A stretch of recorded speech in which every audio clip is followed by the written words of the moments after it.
you're not going to become a billionaire. And no, it's not because you're not smart enough, or because you're lazy, or because you don't have a great idea. It's something entirely different. The truth is, everything you've been told about billionaires is a lie, or rather, a fairy tale. Carefully produced, beautifully shot, expertly narrated, but still a fairy tale. And the most dangerous part is that you might have believed it. When we hear about Elon Musk, Jeff Bezos, Rihanna, Oprah, or even Kylie Jenner, we're immediately handed the same storyline. A person born into an ordinary family who worked tirelessly, faced rejection, failure, poverty, but persistence and hard work paid off. Now they're on top. And if they made it, so can you. Sounds inspiring, right? But this whole narrative is a well-rehearsed performance, written not to inspire you, but to stop you from asking uncomfortable questions.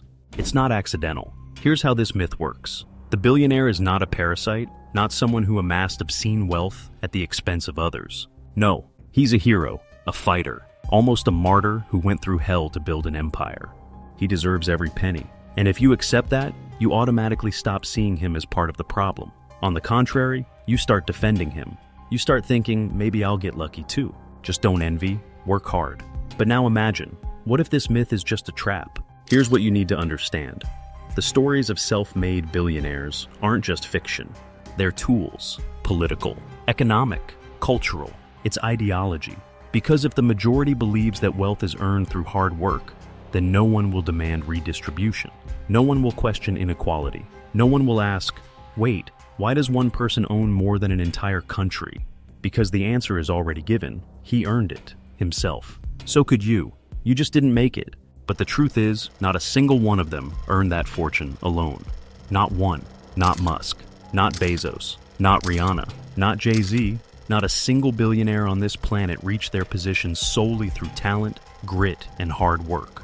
That's just the packaging, the image. A commercial product created to distract you from reality, from how the system actually works. This system isn't built to give everyone a chance. It's built to ensure that only those who start with an advantage ever have one.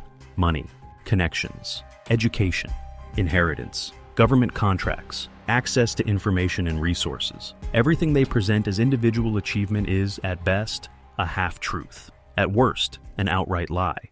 Here's a simple example.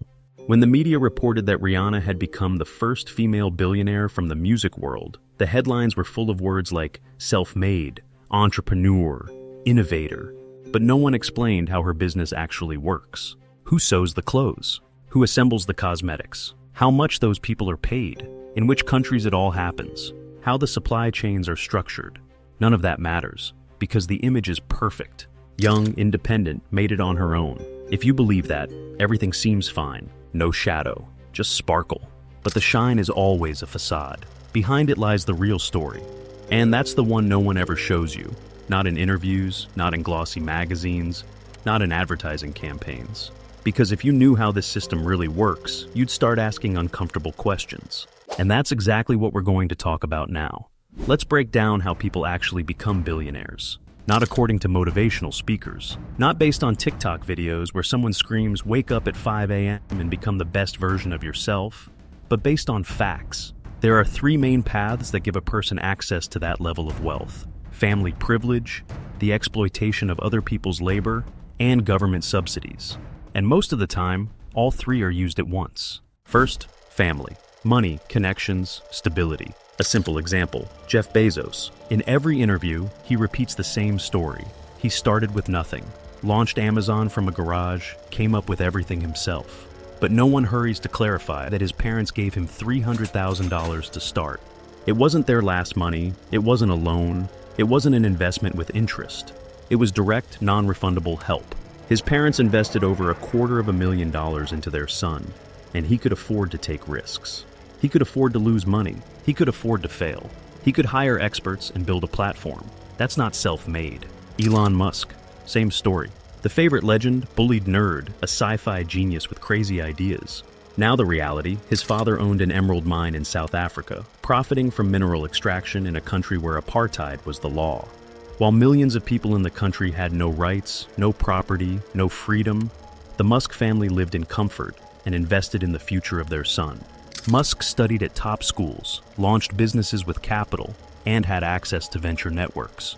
that's starting with a lead, a massive one. And this applies to most so-called self-made billionaires. They didn't start from zero. They started from a level that is unattainable for an average person. And everything they do afterward is just capitalizing on their privileges. Access to investors, to universities, to experts, to people who can not only give advice, but also write a check. And yet they somehow manage to tell everyone else, you can do it too. Just sleep less and work more. The second factor, labor exploitation. It's a harsh word, so people try not to use it. They say optimization, outsourcing, global supply chain. But the reality is the same. Someone works for pennies in harsh conditions, so someone else can make a profit. The less you pay the people who make your product, the higher your margin. That's economics, not magic. Look at any empire, Amazon, Tesla, Zara, Nike, Apple. Who makes the product? Not the billionaire, not the manager, but thousands of people in factories, in countries where the minimum wage is $1 a day, in places where unions are broken up by police, where there are no days off, no health insurance, no decent working conditions. People are literally sacrificing their health and life expectancy so that someone on the other side of the world can make an extra $100 million. And this isn't the exception, it's the rule. It's the foundation of capitalism. You can't become a billionaire if you pay your workers a fair wage. Because if you paid them what they actually earn for you, there would be no billions left for you. A simple example, a pizzeria in Ohio. The owner decided for one day to forego profit and give all the money to the employees. That day, each worker earned $78 per hour. That's the real value of their labor if you remove the owner as a middleman. But on a normal day, they earn $12. The difference goes into the pocket of the person who created the business. This is what's called extracting surplus value. It's not a theory, it's not Marxism on paper, it's life. It happens every day. And it's exactly what allows capital to accumulate at the top, while everyone else struggles to survive. The third path to wealth, government assistance. And this is where it gets really interesting. Because if you used to think billionaires were rebels against the system, you're about to learn that they are the system. And they thrive not despite it, but because of it. They love to say that the government just gets in the way, that markets should be free, that taxes kill business. And yet it's the government that provides them with stability, infrastructure, legal protections, and money, directly, in the form of subsidies, tax breaks, contracts, and grants. Only they call it something else. Investments in the future, incentives, partnerships. Take Elon Musk. He constantly complains about government regulation. But Tesla, SpaceX, and SolarCity, all three of his companies are propped up by public support. In direct subsidies alone, they've received nearly $5 billion.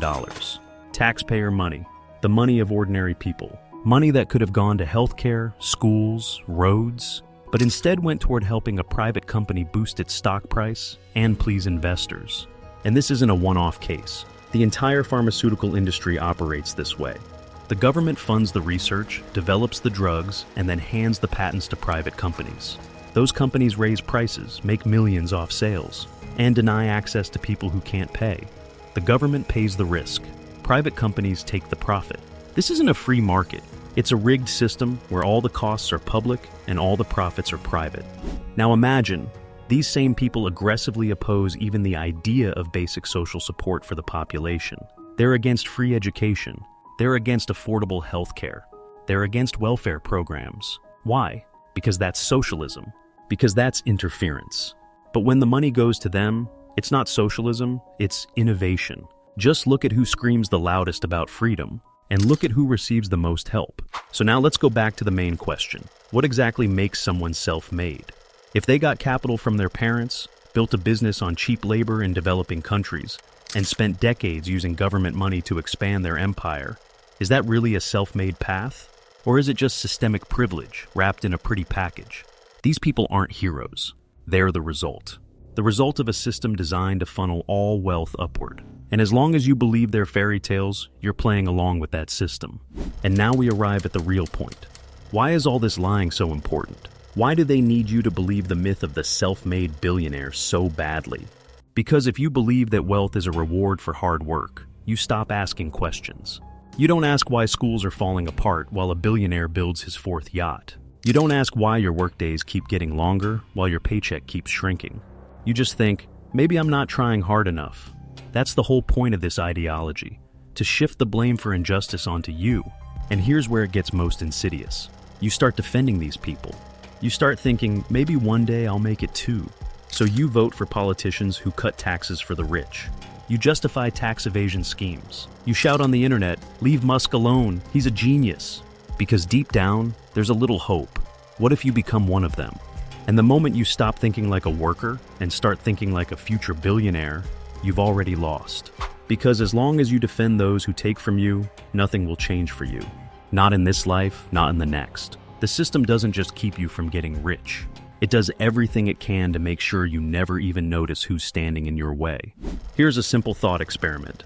Imagine a world without billionaires. Imagine the money doesn't flow upward, but is redistributed among the people who actually earn it. Like in that pizzeria, where each worker made $78 an hour. Imagine if every person received the share they truly created. No middlemen, no one sitting on stocks collecting profits while producing nothing. How much would you earn? How many hours would you need to work? How much easier would it be to breathe? A world without billionaires isn't a utopia.